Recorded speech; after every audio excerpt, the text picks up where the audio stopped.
Okay. Hey, before I take the next call, I wanted to mention the other bill that was stuck into the health care bill was a new student loan program, a complete disaster.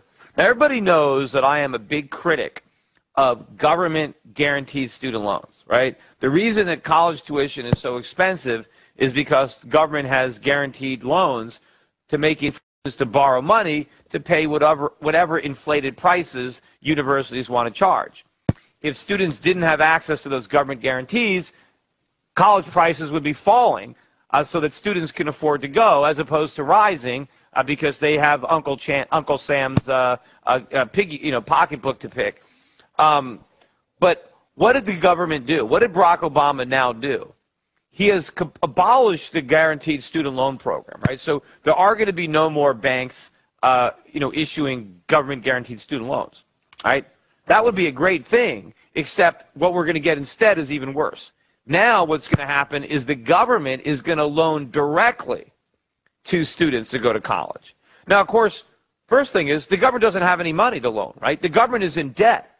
The government is trillions in debt. We're running a $1.5 trillion deficit right now. How is the government going to loan anybody money to go to college when the government is broke? So obviously, whatever money the government loans to a college student, the government's going to have to borrow it. And of course, who has to pay it back? Well, the same college student when he graduates, if he could get a job. But that's number one. But number two is that when the government did this, now the whole thing is completely politicized. And if the first thing the government has done is they said that when the banks were doing the student loans, the interest was capped at 15% of your income. Well, now they're going to lower that to 10% of your income. Under the old system, after 25 years, if there was any balance that was unpaid, it was forgiven. And of course, the taxpayer simply picked it up, right? Now, under the new rules, it's forgiven in 20 years.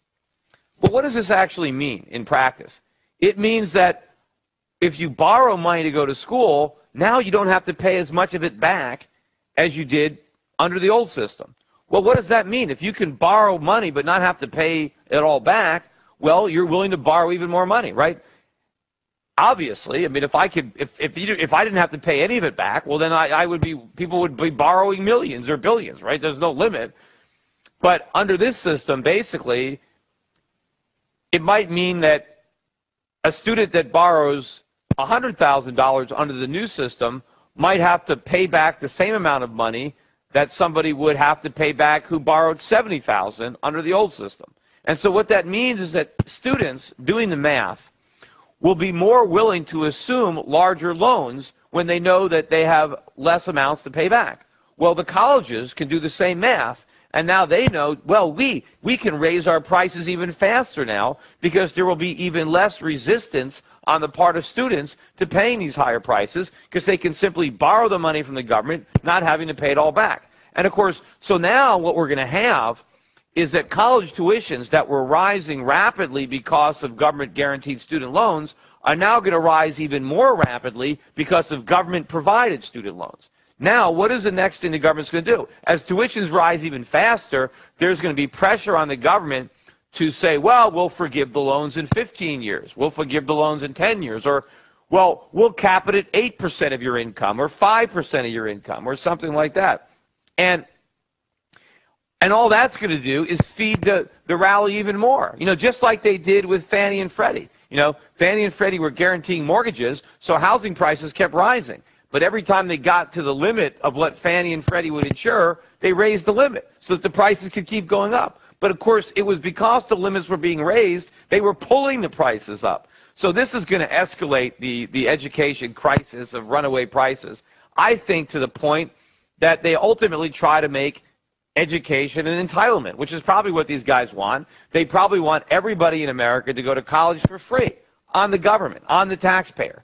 And of course, then it's really going to cost us a lot, even more money to educate our kids. And of course, they won't even get educated. They'll just be indoctrinated. They'll be in school learning nothing, and they'll graduate with no employment opportunities because all of the resources that would have been needed to grow the economy would have been squandered on education.